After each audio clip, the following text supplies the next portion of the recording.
Sénégal pour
Bonsoir chers amis internautes, bonsoir chers Thiessois, ravi de vous retrouver ici au stade Caroline Faye de Mbour pour assister à la finale du National 1, finale qui oppose le CNEPS en bleu à Amitié Football Club. ñu ngi jongante yu njëkk yi sax juróomi simili diggante CNEPS ak Amitié Madické Cissé ak Pape Mamadou Ndaw nekk ci kàddu gi ki nga xam ne mooy Ndiambé Diop nekk ci caméra bi à la partie technique Moussa Ba Madické Cissé gannaaw ba mu la nuyoo Amitié ak CNEPS ñuy jongante li nga xam ne mooy final bu njëkk ci ñoom ñaar sax ci li nga xam ne mooy national 1 bi Madické Cissé bonsoir. Bonsoir Pape Ndaw di la nuyu di nuyu aussi cher internaute di leen baalu àq si koor gi di leen baal di ñaan yàlla aussi tamit yàlla nangul ñu suñu koor comme ni nga ko waxee encore une fois ñu ngi fii nga xam ne moo di au stade Caroline Faye de Mbour le Thiessois TV déplacé wu ñëw pour vous faire vivre les grands moments de cette finale entre CNEPS et Amitié CNEPS et Amitié une première dans l'histoire ñaari équipe yi nga xam ni moo di Amitié ak CNEPS ñu daje CNEPS dans leur couleur habituelle en bleu de nuit et Amitié en blanc donc match bi mu ngi soog a démarré 0-0 donc Pape Ndaw ñu bàyyi la rek nga joxe composition ñaari équipe yi. Voilà Madické Cissé comme sûrement vous l'avez vu tout à l'heure ci panneau yi ñu jàpp ne côté CNEPS fa la ñuy tàmbale ak ki nga xam ni moom mooy Massamba Ndiaye ci camp yi Vincent Diassi, Marc Mendy, Mohamed Sall et Sardia. Au milieu, Djibril Sine, Sidi Diakhaté et Mor Ndiaye. Devant, nous avons Pape Guité, Mamou Touré et Cheikh Seck. C'est le 11 concocté par le coach du CNEPS, Goussou Dramé.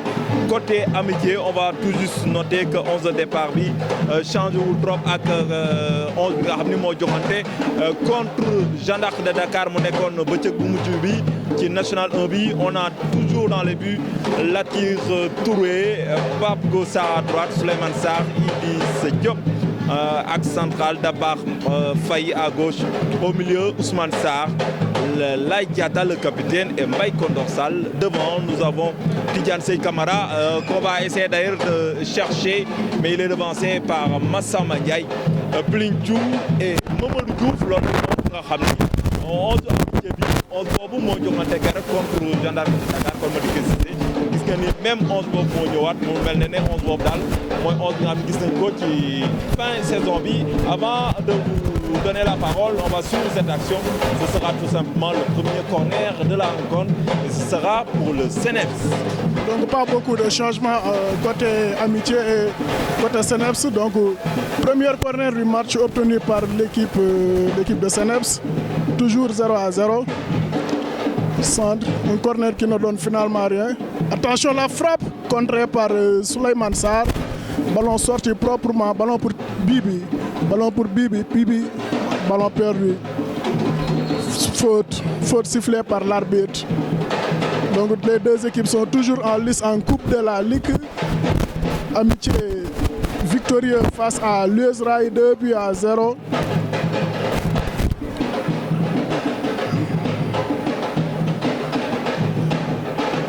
Donc ñu ngi ci li nga xam ne moo di round d'observation ñaari équipes yi. Donc comme ni ñu ko waxee les deux équipes qui seront l'année prochaine en Ligue 2 en championnat professionnel. Amitié leader de sa poule et CNEPS aussi leader. Les deux grands vainqueurs. Alors ballon profondeur. Tidiane Sey Camara, qu'est-ce qu'il va faire? Centre de Tidiane Sey Camara au point de penalty. Ballon dégagé par la défense de CNEPS. On est en train d'assister à une bonne finale entre ces deux équipes, Amitié et CNEPS, qui représentent très fièrement la région de Thiès, Pape Ndaw. Effectivement, Madické Cissé ñaari équipe yi sàcc ñu benn yoon seen place parce que soo gisee ne équipe bu CNEPS bi naam ci pàcc bu njëkk bi Thiès Football Club moo nekkoon ca kanam mais balaa ñoo dem ci li nga xam ne mooy noppal ko rek équipe bu Amitié wane na équipe bu CNEPS autant pour moi wane na am na atout yu conséquent pour ñëw finalement mu dem sax Barobé, c'est poursuivant, 12 points d'avance. Attention, on va suivre qu'est-ce qui va se passer. Centre en mouvement, deuxième corner pour le CNEPS. Match très ouvert, début de match très ouvert de part et d'autre. Ñaari formation yëpp ñoo ngi jéem songu. Je le disais tantôt, le CNEPS rawee woon 12 points à Mbacké ak Thiès Football Club. Finalement, les deux équipes ñëwoon ba dab ko, mais finalement, au bout du compte, le CNEPS daal di terminer à la première place de la poule A. Loolu propulsé ko ci Ligue 2 bi, mais permettre ko aussi muy jouer tey face à Amitié. On va suivre Ibrahima Diouf qui trouve Ousmane Sarr. L'arbitre juge qu'il y a position illicite, tout simplement, qu'il y a hors-jeu. Ce sera l'occasion pour le CNEPS de repartir. Et côté Amitié, on va noter tout simplement que depuis le début de la saison, Amitié a été leader. Peut-être ñaar ba ñetti bëccëg rek la Amitié jiitul woon ci poule B boobu. Kon moom it sàccul benn yoon fii nga xam ne foofu la nekk Madické Cissé. Les deux équipes méritent largement leur première place et vont jouer l'année prochaine dans la Ligue 2 sénégalaise. Et on le rappelle, le CNEPS mosoon na caa dem, mais après ñoom ñoo désisté woon.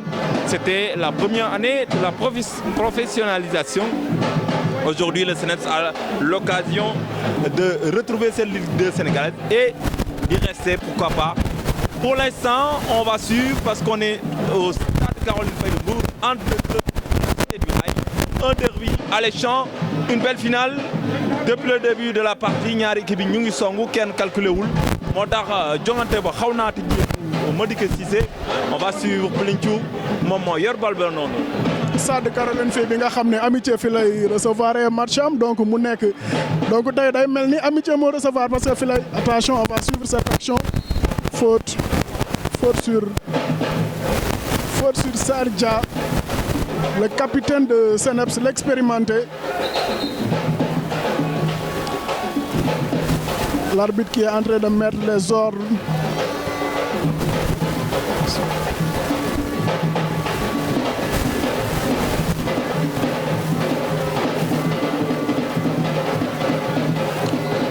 Coup franc en large. CNEPS qui va essayer de trouver son attaquant. Ballon dévié. Ballon récupéré par Mbaye Condor. Ballon pour Laye Diatta.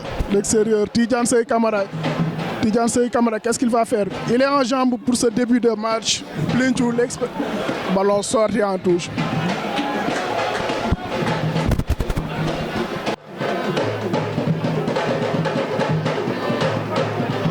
Attention, contre-attaque.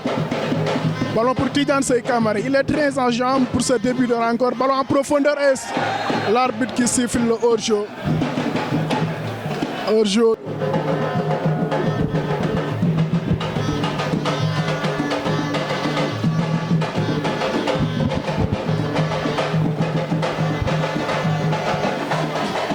Rencontre très ouverte Madické Cissé parce que tout simplement l'enjeu du match ne tue pas pour l'instant le match parce que ñaari équipe yi ku ci ne yaa ngi jéem a song et on comprend.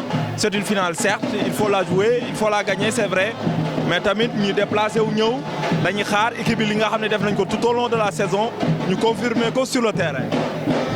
Confirmer sur le terrain, attention, on va suivre cette ballon capté par Latir. Un long chandelle de Latir qui essaie de trouver Tidiane Sey Camara. Ballon touche. Donc comme match très ouvert Pam Ndaw bu ñu di fàttali ne rek Amitié 2 ans de suite muy dem si li nga xam ni moo di finale en division régionale ñu gagné ko demaat demi-finale en national 2 ñu gagné ko tey mu ñëwaat finale en national 1 donc loolu moo nekk enjeu bi tey donc jouer pour ne pas perdre encore une fois cette finale. Pour CNEPS, ballon récupéré par Souleymane Sarr, toujours présent dans l'axe de la défense d'Amitié. Ballon pour Dabakh. Dabakh qui trouve Jules. Un long chandelle essaie de trouver Plinchou. Plinchou qui est bien esselé dans ce début de rencontre par Mohamed Sall. Ballon pour Ousmane Sarr qui essaie de trouver hors-jeu, toujours hors-jeu. La défense qui est bien alignée, la défense du CNEPS. Round d'observation yi ba léegi Amitié qui essaie de bien combiner. Ballon pour Dabakh qui centre et qui ne trouve personne. Centre mal négocié par Dabakh. CNEPS qui va repartir Faute sifflée par l'arbitre en faveur des joueurs d'Amitié. Les joueurs d'Amitié nga xam ne moo di Amitié nekk équipe. Pour revenir à ce que tu disais tout à l'heure, Massar qui était cherché, mais Balbi exiwul, mauvaise passe, mauvaise transition de tout simplement existence, mais bu ñu fàttali ne ci turu cosaan bu Xombol la doon joué, donc daaw la am tur boobee Laye Diatta qui essaie de chercher le cadre, mais sans difficulté pour Massamba Ndiaye. Longeline, gardien du CNEPS, mais CNEPS tamit bu ñu fàtte ne moom formation ci la misé soo xoolee équipe bii di jouer mën naa ne ossature bi yëpp lu mu dee ça fait 5 voire 6 années ñu ngi CNEPS défendoo petite catégorie à savoir cadet junior, donc suite logique la pour l'équipe du CNEPS accompagné les jeunes du CNEPS accompagnés par les expérimentés comme Sardia. D'ailleurs, coup franc obtenu par... C'est une suite logique bien payante parce qu'il faut retrouver la Ligue 2 l'année prochaine. Effectivement. Le jeu est momentanément interrompu parce qu'il y a quoi?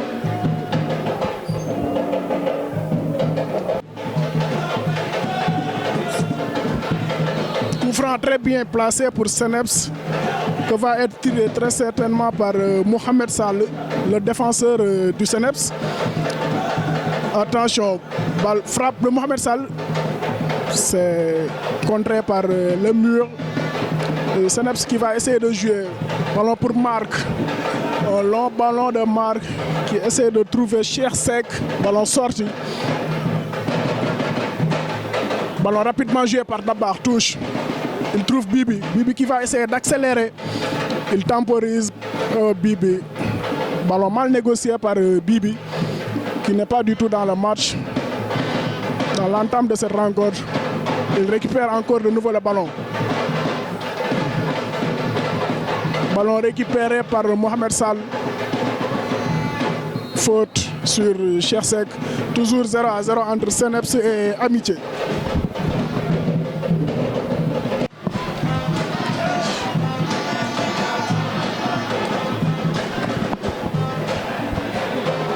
Attention.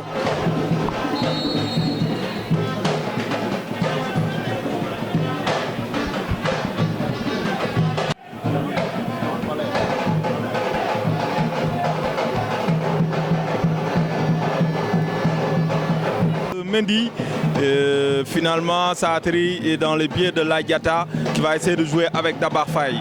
L'arbitre dit tout simplement qu'il y a offside, hors-jeu. Même si le public n'est pas d'accord, ça fait déjà 4 hors-jeu pour Amitié, 0 pour le CNEPS. National 2, finale qui opposait Demba Diop de Mbour au Diamono de Kaolack. Et finalement, ce sont les Kaolackois qui se sont imposés grâce à la fatidique, à la série fatidique des tirs au but, 4 tirs au but à 2. Alors qu'à la fin du temps réglementaire, le score était nul et vierge. Kon Diamono bu Kaolack moom moo jël li nga xam ni mooy championnat national 2 bi, mauvaise passe de Mamour Touré, mais finalement l'excellent Mohamed Sall, auteur d'une belle saison, a pu récupérer le ballon. Ce sera une rentrée de touche pour le CNEPS. Plinchou qui va jouer à droite et 4e position d'hors-jeu. Ça commence. Donc pour le CNEPS, ils ne vont pas s'endormir. CNEPS et Amitié Football Club. Camara dóor ba amul doole moo tax kii di Mass Ndiaye. Voilà, Modique Cissé, ce qu'on va rappeler tout simplement, moo ñaari équipe yi sàcc ñu benn yoon seen première place bi parce que soo xoolee CNEPS parcours bu am solo la def. sàcc ñu benn yoon seen li nga xam ne moo di place. CNEPS a été tout au long du championnat leader de sa poule, donc CNEPS mu ngi nekk première am li nga xam ne moo di 42 points di fàttali rek ni 22 matchs la CNEPS joué, gagné li nga xam ne moo di 12 victoires, 5 matchs nuls, 4 matchs perdus, donc dugal 31 buts, encaissé 13 pour un goal différence de 18 Pape Ndaw. Voilà, loolu di wane ne équipe bu CNEPS bi tout au long de cette saison a été très régulière parce que sax d'ailleurs on va suivre d'abord L'arbitre dit tout simplement qu'il y a faute sur Djiby Sine et ce sera l'occasion pour le CNEPS de repartir. Longue balle pour trouver tout simplement Sadia qui va obtenir le coup franc parce que l'arbitre juste il y avait une toute petite poussette. Coup franc lay doon pour CNEPS permettre leen ñu dem ca ñetteelu pàccu terrain bi boobu di bu njëkk bu côté amitié. On va suivre Djiby Sine pour Sadia qui joue pour encore Djiby Sine qui récupère le ballon pour Sadia. Qu'est-ce qu'il va faire? Attention, on va suivre. Centre tendu, mais il n'y avait personne pour reprendre le ballon. Ballon qui va non, qui devait être récupéré par Massa Djidé, mais finalement, avec le synthétique, ça va très très vite. On le rappelle, Amitié aussi a terminé à la première place de la poule B avec 42 points. En 22 matchs nuls et 4 matchs perdus kon mook CNEPS ñoo yam ku ci ne ñeenti joxante rek nga ñàkk ci saison bi donc ñu suivre Traoré il va essayer de jouer avec Massar le tempo n'est pas bon il devait tout simplement plutôt 26 buts marqués contre 11 buts encaissés loolu di wane ne équipe bu CNEPS bi ak bu Amitié bi yëpp li ñuy encaissé ci biir bëriwul waaye match tay bi final la ñoo ngi cee xaar ay but Madické Cissé. ñu ngi siy xaar ay but Pape Ndaw mais pour le moment toujours 0-0 entre CNEPS et Amitié donc CNEPS une équipe joueuse équipe boo xam ne mi ngi essayer de jouer si li nga xam ne moo di intervalle yi pour le moment loolu moo sonal équipe bi nga xam ne moo di Amitié parce que Amitié dañuy jouer ay long ballon pour essayer de trouver seen avant-centre bi nga xam ne moo di Plinc pour le moment esselé par Mohamed Sall di fàttali rek ñoom ñaar ñoo tolloo de même taille attention. Ballon dévié par Bibi qui ne trouve personne. Les attaquants d'Amitié qui sont pour le moment aux abonnés absents. Ballon pour Djiby Sine. Le ballon pour Djiby Sine qui essaie de trouver Moussa Mamour Touré. Ballon récupéré par le capitaine. Attention. Ballon mal négocié. En faveur du CNEPS donc toujours 0-0 Pape Ndaw équipe bi nga xam ne moo di CNEPS nekk équipe joueuse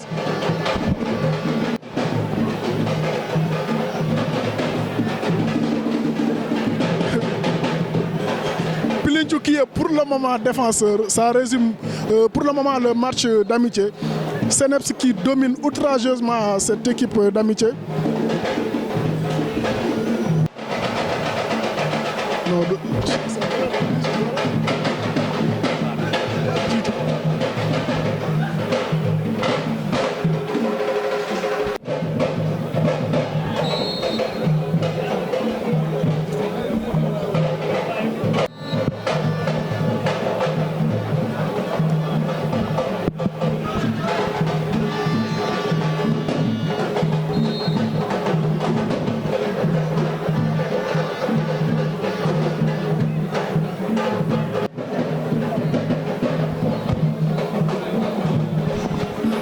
Donc, long ballon Didi Diop. Attention.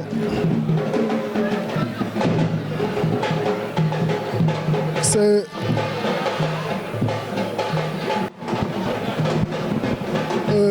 2 minutes de temps additionnel à jouer avant la pause. Toujours 0-0 entre Amitié et CNEPS.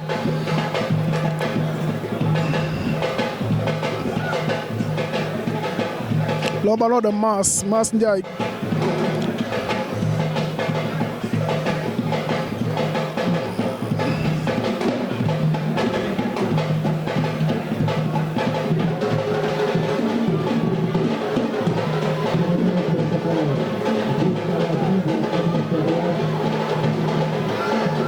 Touche pour Pape Go, Bibi qui a permuté avec Tidiane Sey Camara depuis 5 minutes. Centre de ballon qui ne trouve personne au point de pénalty. Ballon récupéré par Jules Sarr. Attention. Ballon pour Bibi qui va essayer de déborder le centre qui ne trouve personne. Ballon capté par Mass qui est très présent dans cette rencontre. Un joueur de CNEPS qui est pour le moment blessé. Deuxième joueur de CNEPS à terre. À la 44e minute de jeu. remplacé par Djali Fati. Djali Fati qui est surnommé par ses coéquipiers Messi. Un très bon joueur.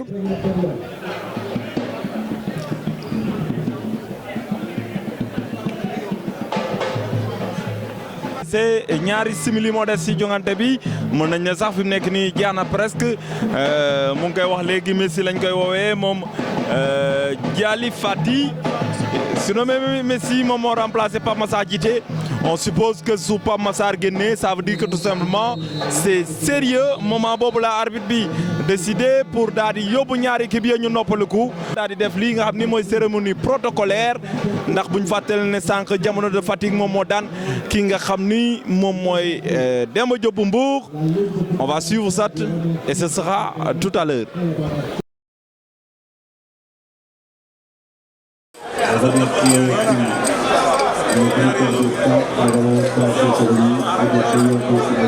Assistant numéro 1.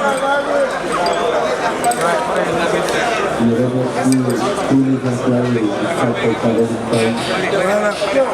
Assistant 2.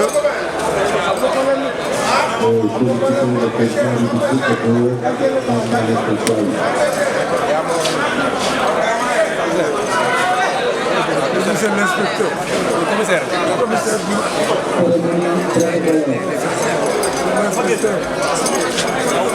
Les arbitres. Voilà.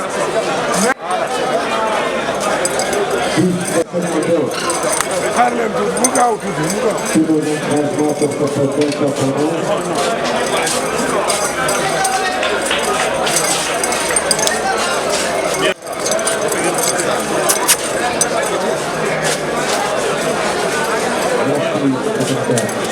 après man ngeen kon non continué leen yéen amu leen ko médaille ngeen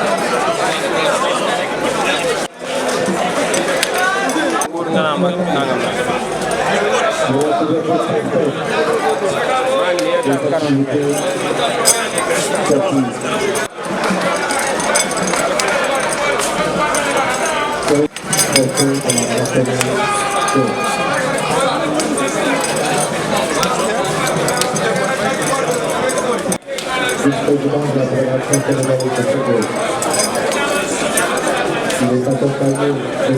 Soto-Gagné, vice-président de la Fédération sénégalaise de football, mais aussi le président de la Ligue de football de Kaolack. Félicitations président. C'est l'exception de Diallo de Kaolack, accompagné du secrétaire général de la Fédération sénégalaise de football et Monsieur Félix Ball, membre du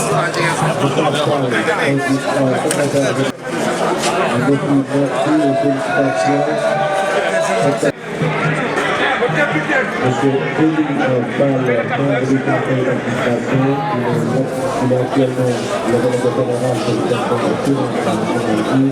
d'administration, il est actuellement le délégué général de l'État Monsieur Mamadou Fatou,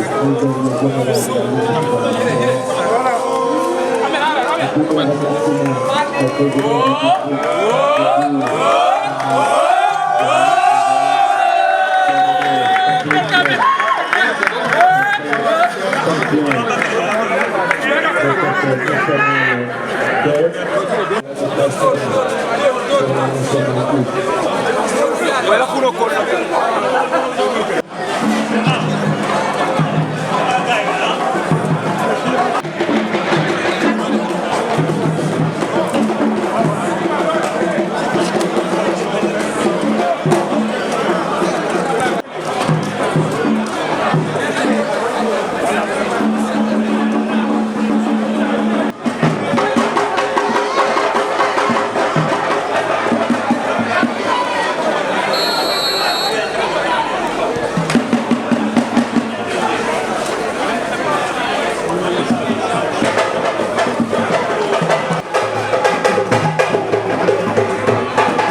joue déjà la 5e minute dans cette deuxième période.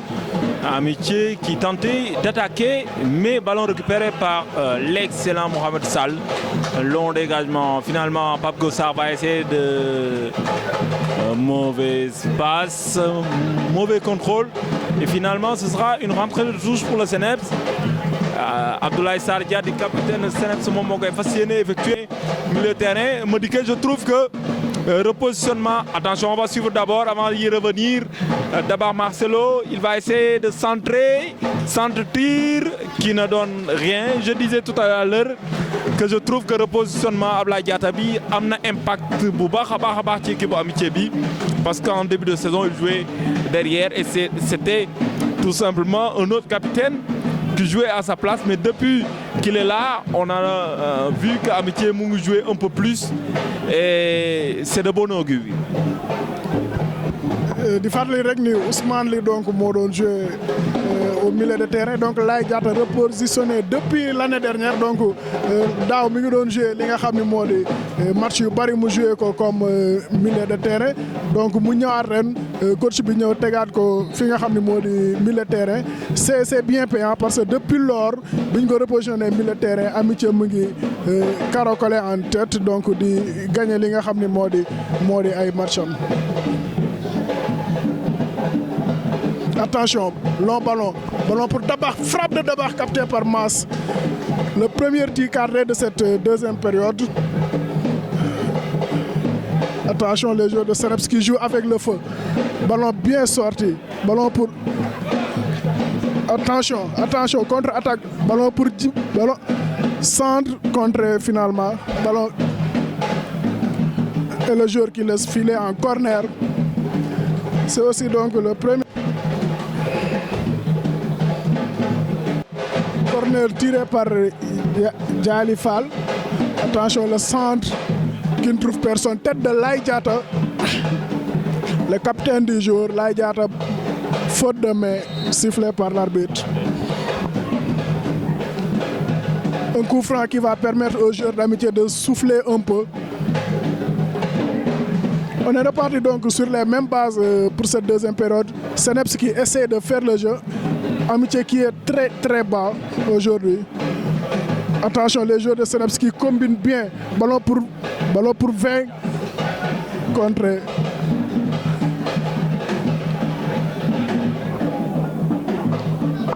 Deuxième corner de cette rencontre. Le latéral Vincent Diassi. La tête de Idi Dia. Retour d'Orjo. Non signalé par l'arbitre, touche. Pour Djibissi. Djibissi, qu'est-ce qu'il va faire? Djibissi qui a désonné. Numéro 6 du CNEPS.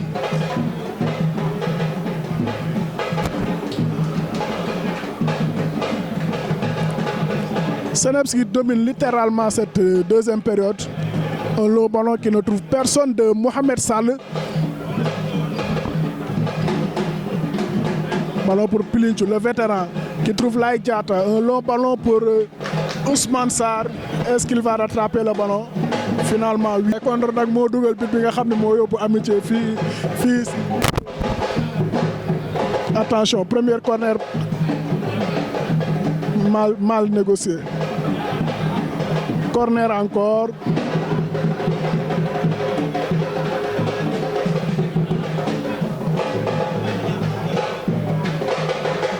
Je disais tout à l'heure, Mbaye Kondor, le natif d'Ersan.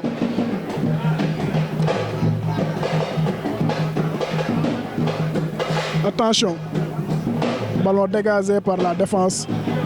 Attention, contre-attaque. Contre-attaque de Pape Djité. Pape Djité, Sersec. Qu'est-ce qu'il va faire? Sersec trouve le 1 contre 1. Finalement, ballon mal négocié. Contré par Idi Dia. Ballon pour Ousmane Sarr. Ousmane Sarr qui dribble. Il s'en mêle les pinceaux.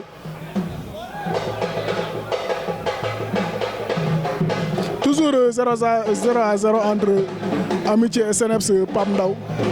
Mor Touré moo ngi jéem jouer avec Djiby Sine qui trouve Sidi Diakhaté qui va essayer d'allonger pour trouver mauvais espace. Il essaie de trouver Cheikh Seck, mais mauvais espace. Ce sera l'occasion pour Amitié de repartir. Modiké en koy wax sànq si deuxième période bi Seneps est beaucoup plus entreprenante et ça se voit parce qu'Amitié peine à retrouver le jeu qui était le sien lors de la première période. Et voilà, on vendange n'importe comment les ballons.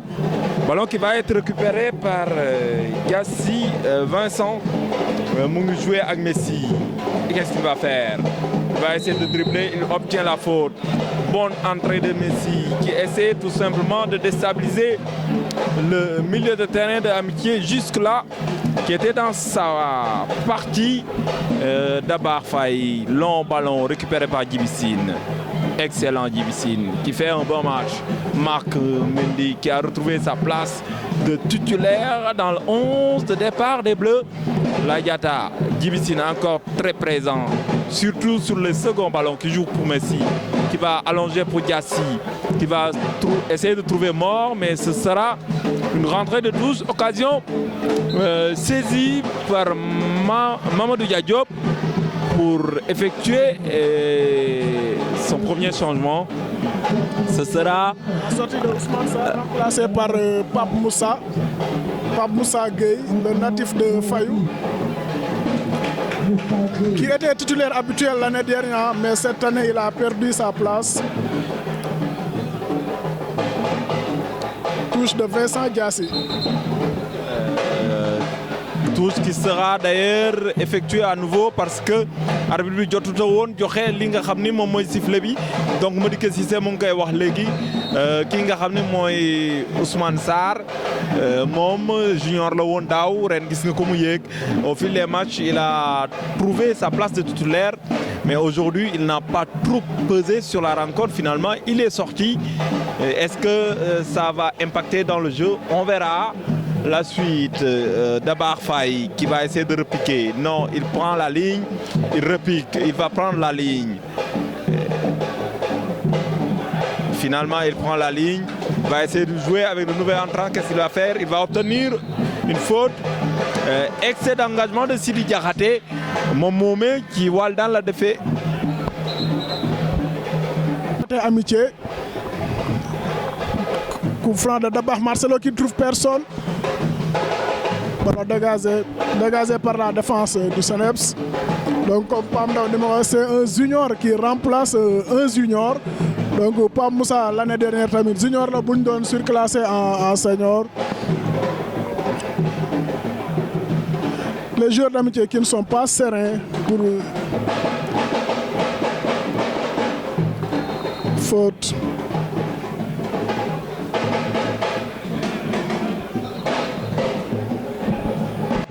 Coup franc de Pape Go. Attention contre. Coup franc. C'est un bon coup franc obtenu par les joueurs de Seneps qui va être tiré certainement par Marc. Coup franc tiré par Marc, centre de Marc et tête de Idi. Idi qui va au gré. Ballon sorti finalement. C'est le but. C'est le but. Mohamed Sall, le défenseur central, qui vient d'ouvrir le score. C'est un bon centre de Marc et qui trouve la tête de Mohamed Sall seul au point de pénalty. Mohamed Sall oublié seul au point de pénalty.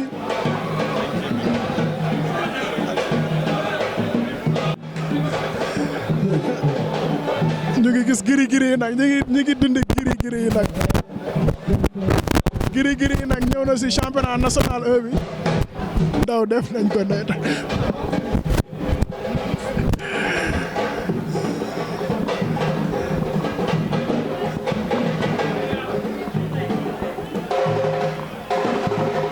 on le disait tout à l'heure, ils l'ont fait. Seneps dominait cette rencontre depuis le début de cette deuxième période. Une domination concrétisée par un but marqué par Mohamed Sall à la 20e minute de la deuxième période. attention ce long ballon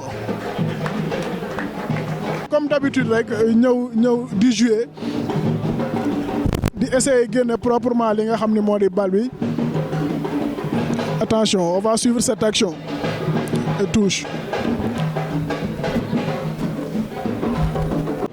Donc vous qui nous suivez sur le Thiessois TV, notez bien que Thiessois TV, retenez bien que c'est le CNEPS qui mène par 1-0 dans cette finale de National 1, but marqué à la 20e minute de cette deuxième. On va suivre cette action. Centre de chef, centre mal négocié. Donc je disais tout à l'heure, CNEPS mène par 1-0 face à Amitié. Effectivement Mohamed Sall concrétisé ci action boobu sax saison bu baax bi nga xam ne moom la def du côté du CNEPS. Je le disais tantôt, il fait peut-être partie des meilleurs axes centraux que j'ai vu dans ce National 1 là, et c'est, je ne dirais pas logiquement, mais c'est mérité bit boobu nga xam ne dugal na ko sur corner. Donc ñu jàpp ne rek 65e minute de jeu entre Amitié et le CNEPS, et c'est le CNEPS qui mène 1-0. bit bi ki ko dugal di Mohamed Sall moom mi ko dugal ci corner.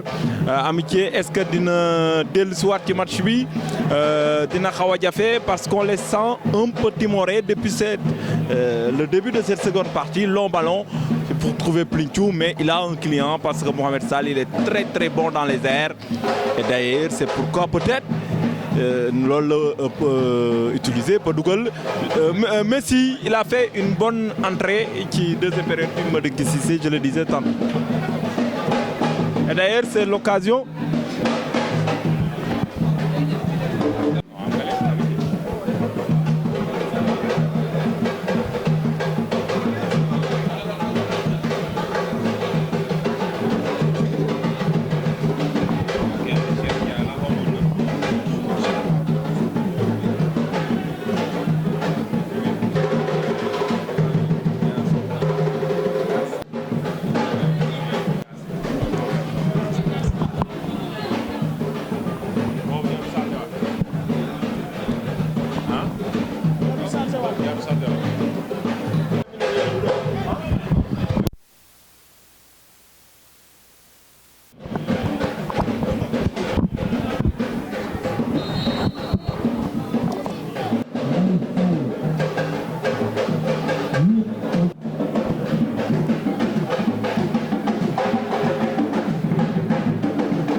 donc 0-0 entre Amitié et CNEPS.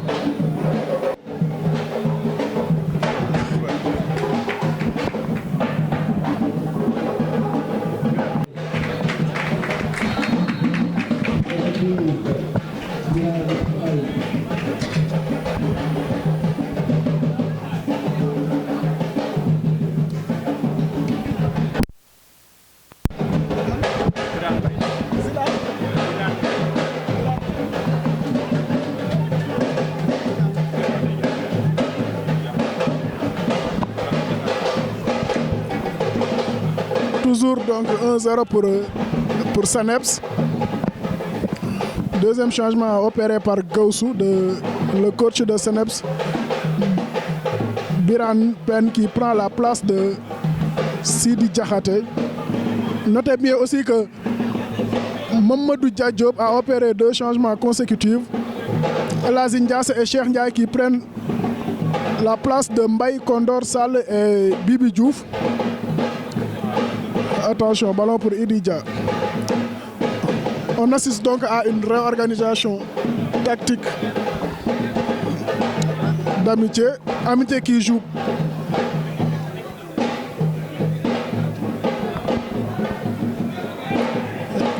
Je dis attention, on va suivre cette action. Ballon pour Messi. Un long ballon qui... Attention. Ballon pour Cheikh. Cheikh, qu'est-ce qu'il va faire? Est-ce qu'il va faire rappeler Messi? Messi, oh, il ne trouve pas le cadre, malheureusement. Il a fait une bonne entrée.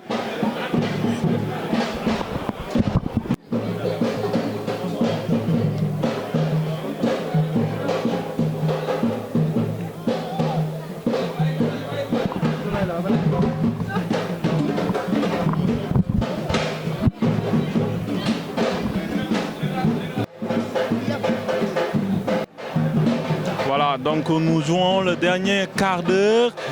Amitié mu ngi jéem a song attaqué à outrance sax la nga mën a tuddee sans pour autant l'organiser moo tax Seneps mu ngi ci profito di am quelques balles yu nga xam ne war nañ cee mën a profito daal di rek rey match bi long ballon de Latir Touré pour le nouveau Cheikh Ndiaye ballon perdu récupéré par Dabar Faye Lay Diatta qui va essayer de jouer avec Diassi qui cherche encore Dabar Faye qui joue au milieu de terrain.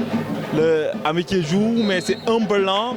Coup franc obtenu par Amitié ki nga xam ne mooy Djibi Sine di def match bu baax tant sur le plan défensif mais sur le plan organisationnel du côté du Seneps. On va suivre Cheikh Ndiaye mu ngi jouer ak Tidiane Sey Camara 1 contre 1 face à Marc-Antoine Mendy. Ballon mal négocié et ça repart côté Seneps. Mor Ndiaye qui joue avec Moussa Touré. Mamou Touré pour Cheikh. Cheikh va essayer de rebuquer. Cheikh Seck, il va essayer de rebuquer pour chercher Diassi. Il le trouve. Attention, balle de deux. Mauvaise appréciation, mais il continue son action. Amitié mu ngay jéem a dem Amitié mu ngay jéem a dem ak ki nga xam ne mooy Tidiane Sey Camara mu ngi joué ak Cheikh Ndiaye repiqué na ci axe bi il joue dans l'axe pour Plédiou. Coup franc oui il a été retenu par Mouhamadou Sall.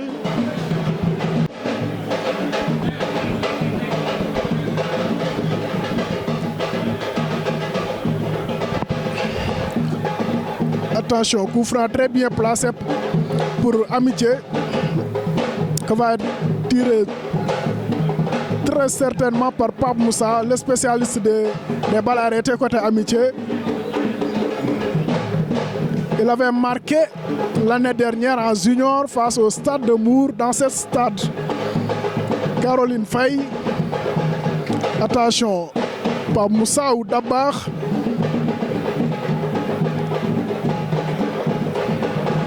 Coup franc pour égaliser côté Amitié.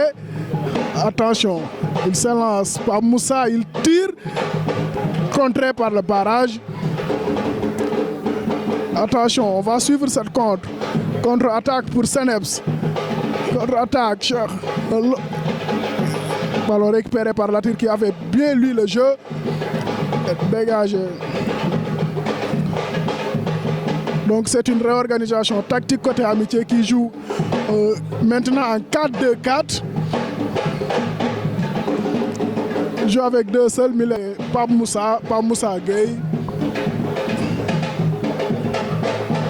Donc Pape Ndaw gis nañ coach Amitié bi lancer deux attaquants. Attention, ballon pour Plinchou. Qu'est-ce qu'il va faire? Ballon capté par Mass. Donc Pape Ndaw gis nañ coach Amitié procéder deux changements offensifs. Dugal ki nga xam ne moo di El Hadj Ndiasse ak Cheikh Ndiaye di jouer léegi ak 4-2-4 pour égaliser. À moins de 15 minutes de la fin, c'est normal. Il faut jouer le tout pour le tout, soit égaliser, soit prendre un autre but. Et c'est normal parce qu'on joue une finale, on ne la joue pas, on essaie de la gagner. Pour l'instant, le Seneps tient le bon bout parce que Seneps moo jiital ci tableau d'affichage. Naam sax gisuñu ko fii waaye rek dañuy jàpp ne au score c'est le Seneps qui mène. But marqué par Mohamedou Sall à la 65e minute. Mohamedou Sall d'ailleurs encore de la tête, très présent et très bon dans les airs. Il s'impose. Seneps di procéder si ñetteelu changement bu Seneps et je pense bien que ce sera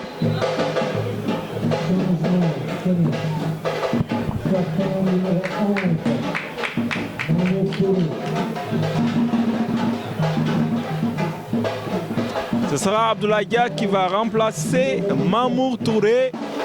Donc ñu jàpp ne boobu mooy ñetteel changement bu Seneps di changement bu mujj aussi côté Seneps. Ce sera sûrement aussi pour mettre de l'impact et de l'intensité au milieu parce que Mamour est émoussé sur le plan physique.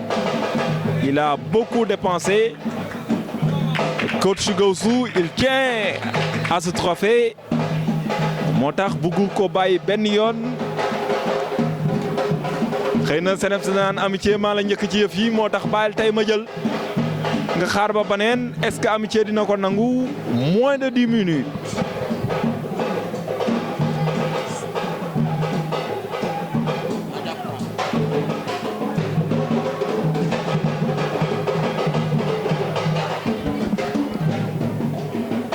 Attention, ballon pour Elas Diassé. Ballon récupéré par les joueurs de Seneps.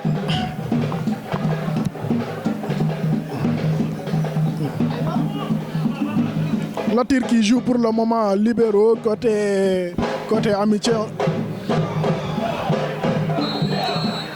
Oui. Final la du yomb. Public bi d'accord ñu. La rencontre entre Amitié et Seneps, toujours 1-0 en faveur du Seneps. But marqué par Mohamed Sall à 65e minute de jeu. Les esprits commencent à s'échauffer. Une coupe qui... Attention.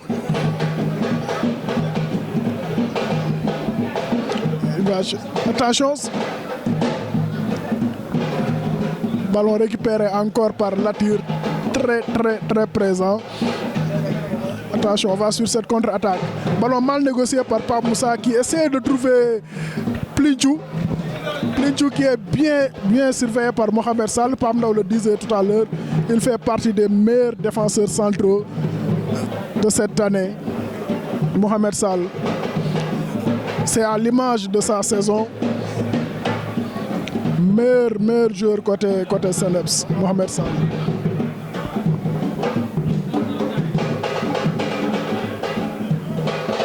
Djibissi.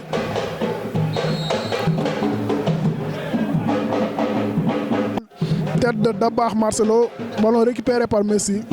Par Moussa. Gueye. Attention. Ballon pour Tidjane. Tidjane qui essaie de répliquer dans l'axe. Tidjane qui joue avec Jules Sarr.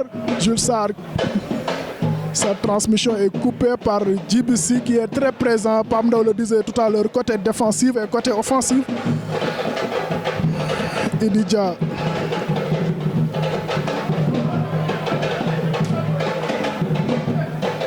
L'équipe d'Amitié qui est coupée en deux en ce moment. Plus de militaires. Oui, ce sont les esprits qui s'échauffent.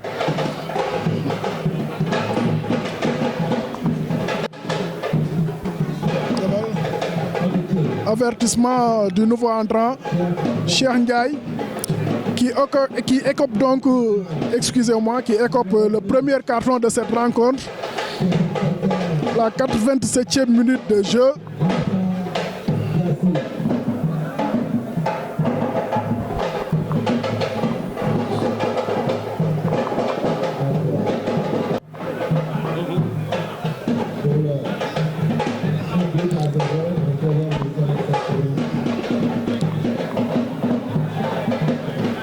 Amitié, les joueurs d'Amitié qui vont essayer de jouer avec la montre. Je pense bien l'arbitre a indiqué 3 minutes de temps additionnel. Pam Ndaw Amitié va-t-il perdre encore une fois? Et Amitié, est-ce que dafay daan ñàkkaat li nga xam ne mooy final coup franc final yi dina ci dem benn bi ñàkk na ko. De toute façon on est dans le money time. Le quatrième arbitre va tout simplement d'un moment à l'autre annoncer le temps additionnel. Mais pour l'instant, on va tout simplement noter. Effectivement, il s'agit de 3 minutes. ñetti simili moo ci des. loolu anglais wala basketteur yi naan money time ca lañ nekk Madické Cissé. wax nga ko léegi Pam Ndaw di fàttali ne Amitié donc en 2015-2016 mi ngi finaalu ak équipe bi nga xam ne moo di Demba Diop fii nii au stade de Caroline Faye de Mbour ñu dóor ko 3-1. L'année suivante mu finaalu en national mu dem demi-finale en national 2 ak équipe bi nga xam ne moo di Zia au stade Demba Diop GA door ko 1-0 ren mu ñëwaat fii au stade Caroline Faye de Mbour daje fekk équipe bi nga xam ne moo di CNEPS nekk ancien si championnat bi ñu mëne ko pour le moment 1-0 donc comme le disait l'adage y a jamais 203 est-ce que loolu mooy li nga xam ne moo nar a réaliser waat fii tey jii si stade Caroline Faye de Mbour donc à 3 minutes de la fin de cette rencontre. ñaati simili moo des si jongante bi Amitié les joueurs d'Amitié essaient de contourner, ils vont essayer de jouer. Attention, balle de match peut-être pour Amitié, non, parce qu'ils vont obtenir un corner acrobatique. nee na Cristiano dafa xew acrobatique moom la tenté mais réussir ko. Le CNEPS bi nga xam ne waxoon naa ko ci première année bu ligue professionnelle bi mu ngi woon ca ligue 2 ba yéegoon na mais dafa mujjoon na. Attention, balle de 2. Oh, il a joué tellement intelligent parce que comme d'habitude en fait jéem a doon libéraux moo tax doon na ko jéem a joué pour rey match ba, mais ça passe à quelques centimètres de but des verts et blancs. On va tout juste noter que le CNEPS va sûrement, en tout cas de façon doucement et lentement. Attention, le joueur est sonné. Est-ce qu'ils vont aller le voir? En tout cas, le joueur de Amitié, il s'agit bien de Dabar Faye, est sonné. On attend les sapeurs-pompiers.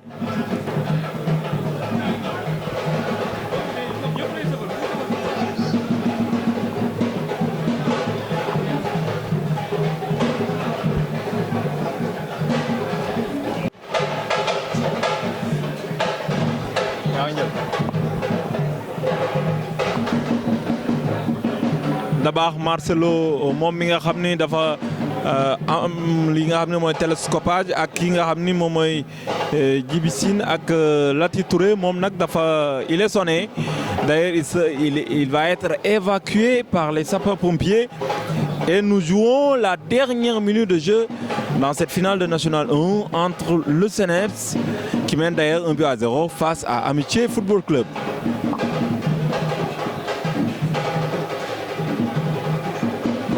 Dernière offensive sûrement. Ballon récupéré par Messi. Qu'est-ce qu'il va faire? Est-ce qu'il va essayer de gagner du temps? Oui.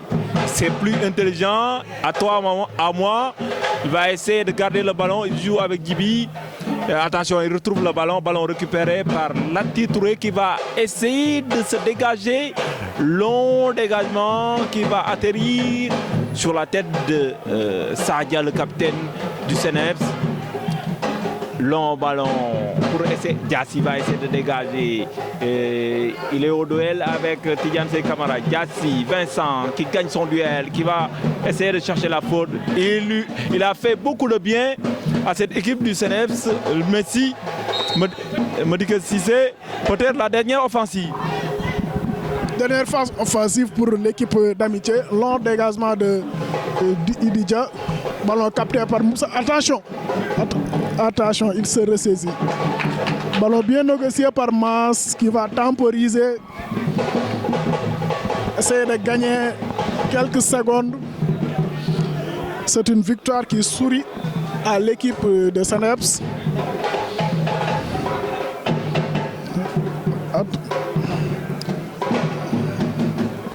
Attention, ballon pour Cheikh. Attention, qu'est-ce qu'il va faire? Il temporise, ballon pour Messi. Djibi Sine. Attention, attention, dernière, attention, il réplique, centre, peut-être le deuxième but, oui. La défense d'Amitié qui était aux abonnés absents.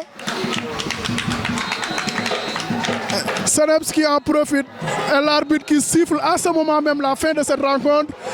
Une victoire gagnée, une victoire méritée, plus que méritée par cette équipe de CNEPS qui l'emporte finalement sur le score de 2-0.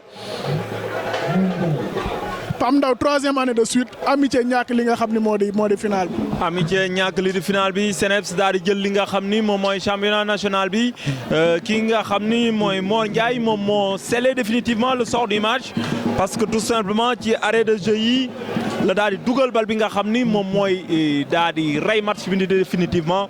C'est fini ici au stade Caroline Faye de Mbour. Le CNEPS est champion du national 1. Un bon match entre le CNEPS et Amitié, mais finalement l'expérience a pesé. L'expérience, quand on le dit aujourd'hui, c'est parce que l'équipe Amitié bi bari na ay juniors yi nga xam ni ay mën nañ ne ay juniors déclenchés wala ñenn ñi nga xam ne sax ñoo ngi soog a jouer seen première année ren. Donc ça c'est vu sur la physionomie du match parce qu'en première période Amitié moo dominé woon, mais deuxième période CNEPS ñëw na bu baax ci match bi, mais surtout CNEPS rare occasion yi nga xam ne am na ko da ko concrétiser loolu jox ko ndam loolu jox ko titre de champion national muy guléet ci CNEPS bu Thiès.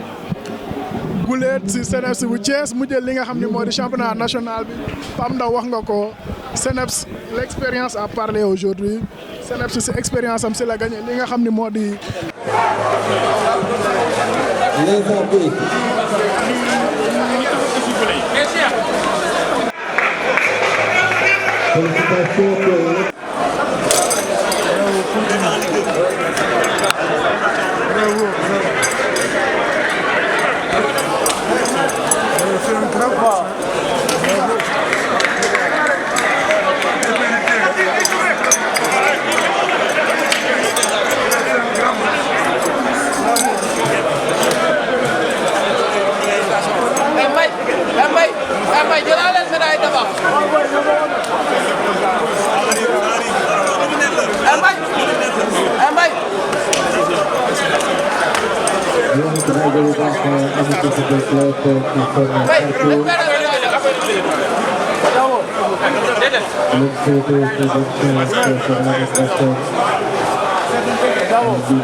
Vous venez de remporter ce championnat après une saison très dure. Vos premières impressions? D'abord, une grande satisfaction parce que vous savez, on a joué un championnat qui était âprement discuté. Bon, au début, on avait pris la tête avec un écart de 11 points, mais par la suite, après, on a un peu été rejoint par les autres équipes. Et ça, c'est ce qui a fait aussi le charme de ce championnat. Parce que aussi, si on devait mener le championnat de la tête aux pieds, bon, ça n'allait pas être sérieusement un championnat digne de ce nom. Mais comme les gens aussi ont cravaché pour un peu nous rattraper, bon, ça a fait que vraiment c'est devenu un bon championnat. Les gens se sont battus, ils ont travaillé. Les gens ont quand même réalisé des prouesses pour au moins être à ce niveau. Ce que nous pouvons dire, c'est d'abord remercier surtout nos dirigeants qui n'ont ménagé aucun effort pour nous mettre dans de bonnes conditions. Parce que ce championnat, si nous le gagnons, c'est parce qu'on a été mis dans de très bonnes conditions. Maintenant, tout ce qu'on peut dire, c'est maintenant remercier surtout les footballeurs. Parce que aussi, c'est des joueurs qui ne pensent pas à l'argent. Ils pensent à leur talent et à leur carrière. Bon, vraiment, c'est cause pour laquelle ils sont arrivés à ce niveau. Parce que si au moins nous arrivons à distancer les autres équipes, c'est parce que nous, on a travaillé sur la tête des joueurs pour au moins essayer de leur propulser de l'avant et aussi sur le plan sportif. Parce que la plupart des équipes, les joueurs pensent à l'argent. Et si vraiment l'argent ne suit pas, bon, ça pose des problèmes. Et vous savez que le football sénégalais n'a pas d'argent. Nous, on n'est pas aidés par nos autorités. Nous sortons de nos poches et ce sont les dirigeants qui sortent de gauche à droite pour essayer de réaliser quelque chose. Si on n'avait pas de footballeurs qui ne pensent uniquement au football, on ne pourrait pas arriver à ce stade. Alors, vous l'avez dit, vous étiez très bien parti en début de championnat. L'année prochaine, vous allez monter en championnat professionnel. Alors, est-ce que vous n'avez pas quelques soucis si nous savons que vous étiez bien parti, vous avez failli être rattrapé par les autres équipes. Comment est-ce que vous allez vous y prendre? Mais bon, ce rattrapage-là nous a poussé à au moins faire des conclusions. Maintenant aussi, nous avons tiré des leçons sur ce qui a fallu qu'on a failli être atteint par les autres. Maintenant, l'année prochaine aussi, nous allons à un niveau inconnu, je peux dire. Maintenant, nous y allons pour regarder, essayer de nous maintenir et voir ce qui se passe pour que prochaine année, nous pouvons nous propulser. Ce que je veux dire, c'est d'abord notre créneau et notre objectif pour l'année prochaine, c'est d'abord nous maintenir dans cette division-là, ensuite regarder ce qui se fait là-bas et maintenant ensuite voir. Parce que nous, ce championnat-là, si nous l'avons pris, ce n'est pas un hasard. Parce qu'on a fait la synthèse l'année dernière. On a vu détecter ce qui nous manquait et ce qu'il fallait apporter dans cette équipe-là pour être à la place où nous sommes. Et nous allons faire de la même façon l'année prochaine en Ligue 2. Et nous allons voir ce qui se passe et maintenant voir comment travailler pour accéder à la division supérieure. Quel est votre secret après avoir fait une première période très laborieuse? Non, le secret, c'est nous connaissons l'équipe contre laquelle on jouait. C'est une équipe qui est vieillissante. C'est des gars qui jouent avec la tête. Et il fallait leur mettre un rythme en première mi-temps. Et ce qui est sûr, nous optons sur la jeunesse. Et on a essayé de les secouer en première mi-temps. Et impérativement, en deuxième mi-temps, il fallait qu'ils baissent les bras. Et nous savons que s'ils baissent les bras, avec les gosses que nous avons qui aiment jouer au football, impérativement, il faut qu'ils trouvent des failles. Mais quel appel faites-vous aux autorités de Thiès? Parce qu'ils nous ont laissé venir jouer ici jusqu'à pour deux équipes de Thiès. Bon, vous savez, les autorités de Thiès, on a fait combien d'appels pour les autorités de Thiès? Moi, je crois que, en tout cas, ce que je vais dire, je vais répéter ce que j'avais dit. On va les montrer qu'ils ne sont pas plus thiessois que nous. Si eux, ils ne font pas ce qu'ils doivent faire, nous, à notre niveau, nous allons jouer et représenter la région de Thiès dignement. Maintenant, ils vont voir si vraiment ils nous épaulent. C'est bon, s'ils ne nous épaulent pas, on va essayer de voir d'autres partenaires. Mais laissez deux équipes de Thiès venir à Hambourg jouer. Bon, je crois que ça, ce n'est pas le sort des autorités de Thiessoises, parce que je crois que c'est la fédération qui a organisé. C'est la fédération qui nous a fait venir ici à Hambourg. Mais l'un dans l'autre, moi je suis satisfait sur la rencontre qu'on a jouée à Hambourg parce qu'au moins on a un terrain sur lequel on peut essayer de pratiquer au football. Vous savez, si ce match-là, si on l'avait joué à Thiès, à Magnan-Soumaré, bon, je ne pense pas qu'on aurait donné un tel spectacle. Bon, maintenant, ce qui est sûr, c'est que nos autorités, ce qu'elles doivent faire, c'est essayer de nous donner des terrains praticables, parce que je pense que si on avait un terrain praticable, on n'allait pas déplacer 2 équipes de Thiès-Velbourg. Ça doit être une leçon pour elles, et pour que la prochaine fois qu'elles essaient de nous mettre de bons terrains pour qu'on essaie de jouer à Thiès. Parce que je sais que si on avait joué cette finale à Thiès, bon, je crois que ça allait être beaucoup plus populaire qu'aujourd'hui. Voilà. Malheureusement, une finale perdue. Quelles sont vos premières impressions? Tout d'abord, c'est un sentiment de satisfaction. On remercie d'abord le bon Dieu d'avoir été là. Ça n'a pas été évident au début. On était une équipe promue en National 1. Et on s'est donné le meilleur de nous-mêmes pour arriver jusqu'ici. Vraiment, on s'est donné le meilleur de nous-mêmes pour arriver jusqu'ici. Le championnat a été très difficile, très discuté. Durant la première phase, on a été à la hauteur, on a été bien. On a presque eu 7 victoires pendant les phases allées. Mais vous savez, le niveau de national est très élevé, il y a de très bonnes équipes là-bas. Et pendant les phases de tour, on a eu tellement de difficultés pour engager le maximum de points possibles. Les autres équipes sont revenues sur nous, que ce soit Lusitana, Walidan. Mais nous, on s'est dit que c'était possible et pourquoi pas. On devait le faire cette année. Et au finish, on l'a fait. Aujourd'hui, c'était une finale. Une finale, c'est une fête du football. Et heureusement pour Thiès, c'était 2 équipes de Thiès. Et on s'était opposé à une équipe de Thiès qui est techniquement bien, qui est le CNEPS de Thiès, qui est une très bonne équipe. Et nous, dès le début, on a su prendre le match en main durant la première mi-temps. On a su avoir beaucoup de situations et on les a beaucoup gênés tactiquement. Et malheureusement pour nous, on n'a pas su concrétiser tout ce que nous avons et être réaliste. Et en deuxième mi-temps, 20 minutes de jeu, on a encaissé un but qui est un peu bidon là, sur erreur marquage, sur un coup de pied arrêté. Et pourtant, on s'était dit, sur le plan de la taille, on s'était dit qu'on était beaucoup plus. On avait des jeux qui étaient beaucoup plus longs. Mais malheureusement, on a pris un but sur un corner, c'est ce qui m'écoeure un peu, puisqu'on a beaucoup travaillé là-dessus. Mais au finish, on a encaissé après un but à la fin. Mais le CNEPS mérite sa victoire et c'est une bonne équipe. C'est Thiès qui gagne. Et on remercie le bon Dieu d'avoir été 2 équipes de Thiès jouer une finale ici à Hambourg, une finale de National 1. Ça veut dire que ces 2 équipes, Inch'Allah, l'année prochaine vont évoluer en Ligue 2. Et c'est méritant et c'est un résultat qui est très satisfaisant pour le football thiessois. Vraiment, on remercie tout le monde. On remercie les joueurs, je remercie mes joueurs, mes dirigeants et les supporters. Et en l'occurrence aussi, je remercie mon président qui est Abdou Ndoye. Vous savez, il y a des gens qui bénéficient du football et il y a d'autres qui font grandir le football et Abdou Ndoye en fait partie. C'est quelqu'un qui fait beaucoup pour le football et il donne le meilleur de lui-même pour que son équipe puisse aller de l'avant. Et je pense qu'il fait même pour le football, en l'occurrence thiessois, et c'est quelqu'un qui mérite beaucoup. Vraiment, je remercie tout le monde. Je félicite aussi l'équipe de CNEPS. Ils ont bien travaillé, ils ont été bien. C'est pour cela qu'ils ont été cette année ici. J'espère aussi que les 2 équipes auront des lendemains meilleurs, Inch'Allah. Et pourquoi pas le football thiessois avoir d'ici 1-2 ans aussi des lendemains meilleurs. Pourquoi pas des équipes de Ligue 1 encore d'ici 1-2 ans. Et on va encore continuer à travailler. Et tout le monde, le travail, c'est en haut et jusqu'à la base. Et travailler bien pour avoir des résultats positifs. Et c'est ce que nous ferons, Inch'Allah.